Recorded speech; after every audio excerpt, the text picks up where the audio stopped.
What's going on, Mark? What has gotten into you tonight? Okay, here's the thing. So the other morning, I'm in the car and I'm listening to Greg and Breed, and I wish Michael would say less so Greg could say more, but that's an aside. But I'm a little feisty, so I must say that. And I got this very cool video of Rory McIlroy from Claire Rogers from Golf Magazine, right? And so I take the time to, because I looked through it, and recently, this is like big backstory.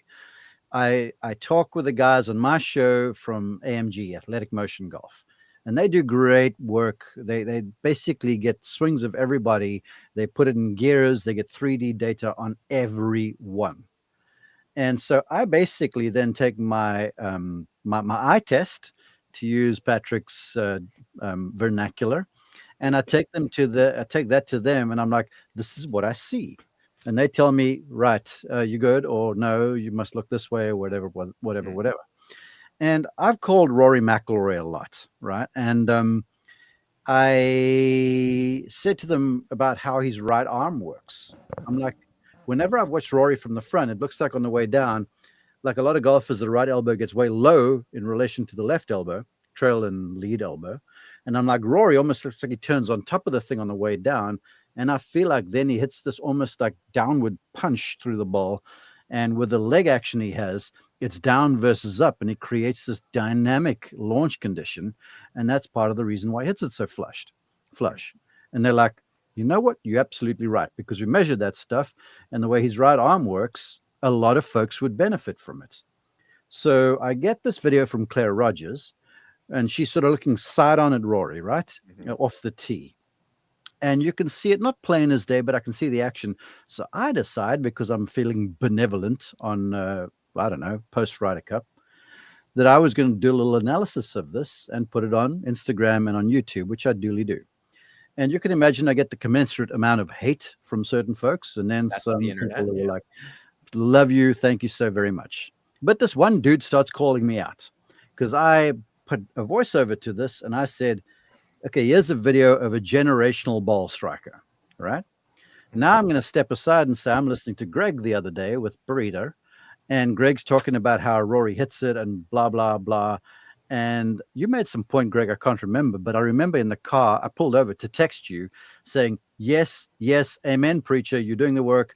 I think he's a generational ball striker. What do you say? Greg backs me up, which means I've got the strokes gain brigade on my side, okay? And so this dude on social starts telling me, generational ball striker, whatever, man. Maybe a driver, but he's like 56th in iron play. And I'm like, you've clearly never been to a golf tournament ever in your life. And so I'm like, okay, well, have you ever watched him play? Well, there's nothing. Then the guy starts to critique to me. He goes, well, you didn't even talk about what happens after contact with the x-axis and the y-axis and stuff. I'm like, I hope you're not teaching golf, because you are going to ruin plenty of folks. Anyway, so here's the thing. I want to pitch it to you guys and to our faithful fandom. Do we think Rory McIlroy is a generational ball striker? Because let me tell you something. When he hits, I need to take deep breaths. I have my hair blown back. I'm like, it makes me deep breathe at times, because just the way he hits it. In fact, I stopped eventually, because I actually engaged with this dude. And I was like, okay, he never, ever misses the center of the club face. So as far as I'm concerned, he's a generational ball striker. So with that said, you taking a long pause there, Rick. I know what strokes gain says, but somebody help me, because I need to get over my feistiness. I've been saving this. Well, first off, Mark, let me recommend never engaging in the comments. Well, I normally don't, but I saw this and I'm like, this freaking dude, because I was nice initially. I was like, big guy, maybe you should just go to a tournament and watch, because then you'll never tweet anything like this again in your life. But I didn't. So I then responded, and then it kept coming back. So if Rory McIlroy is not a generational ball striker, there is none. Now, I did like Greg, the way. So I found the comments that Mark is talking about. So I'm looking at I'm looking at him right now, and the guy ends the guy ends his little spiel by saying he's no Mo Norman, which I got a real good It was kick brilliant out because of. you know what's happened now. Then other people in the thread have gone like, "Dude, you've lost. You clearly you didn't have a mind to lose, or if you did, you've lost your mind." And so now there's a big diatribe and a disagreement on my Instagram feed. Oh Yeah, my goodness. it ended up being really good. So I mean, Greg, I can't imagine you're on the side of I have the guys. We'll call him Bruce because that's his name. I assume you're not on the side of Bruce here. No, I'm not. Certainly not. He's a generational player in every way, No, but and ball striker was most of his work comes from ball striking. All right, like that. Rory has been a good putter, but this isn't like I don't know Brad Faxon, who made his career on putting. You know, this Rory McIlroy makes his career with his ball striking, and iron play and driving combined is how I consider ball striking. And there are a few better of all time. Like you said with his iron play, he never misses the center of the face. He is one of the what most people don't impressive. measure, Greg. Sorry, I'm interrupting, but I'm still a little Go. feisty. What people don't measure is Rory until like this season, okay, aimed at every flag he faced, whether it was 3-iron in his hand or wedge, whether the thing was 3 from the edge or 33 from the edge. He was going after this thing. Yeah, of late he's taken on more the Scotty thing, so he'll hit the more safe shots.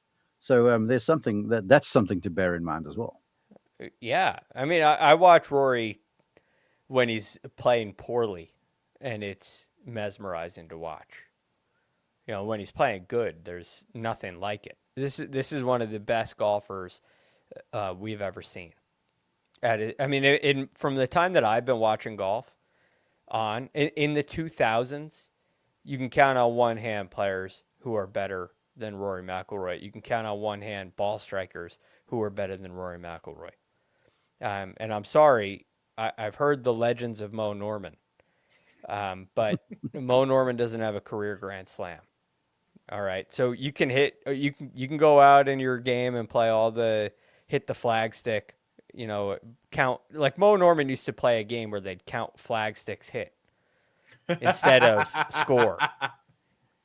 That's the legend anyway. I don't know if it's true. I want to add to this too, because look, you get some very accurate strikers of the golf ball. Calvin Pete, Mo Norman and company. But I'm going to use this was said to me by John Tattersall, who's a very, very good golf instructor who I respect highly. And John said to me, he goes, we're in the energy transfer business with a golf swing. And that means you can talk about ground reaction force, whatever the thing is, the ground, the body, whatever. We're trying to transmit this energy to the golf club face and the ball. And here, just about, I don't know, 6 or 7 days ago, maybe 10 days ago, I was with Christo Lamprecht, who's like 6'11" and hits it a ton. I was with Aldrich Pothitter at the same place, who's the longest hitter on tour. And I watched them hit it. Then I watched Rory, because Rory's takes off and just accelerates and goes further than them. And he's half these dudes' size. So if you can't tell me that this dude is the best energy transfer guy in the world, whether he hits the ball accurately or not, I'm going to argue. I'm going to stay on this hill and I'm going to fight you till I fall over dead. Sorry. When I was working down at Medalist, and there were a lot of tour guys there, and guys that were trying to make it on tour that were exceptionally impressive. There were a few players who just looked different. Yeah. Right. I mean, and I'm talking about like Brooks Koepka, Ricky Fowler in 2015 timeframe, in that those couple years around 2015, where these are the best players in the world, and they look very good. There were a few guys that just kind of make you stop in your tracks. One of them was Tiger, even though he was hurt. The ball was just, it left the face in a different way. It sounded different. It was different in every way. And the other one was Rory McIlroy.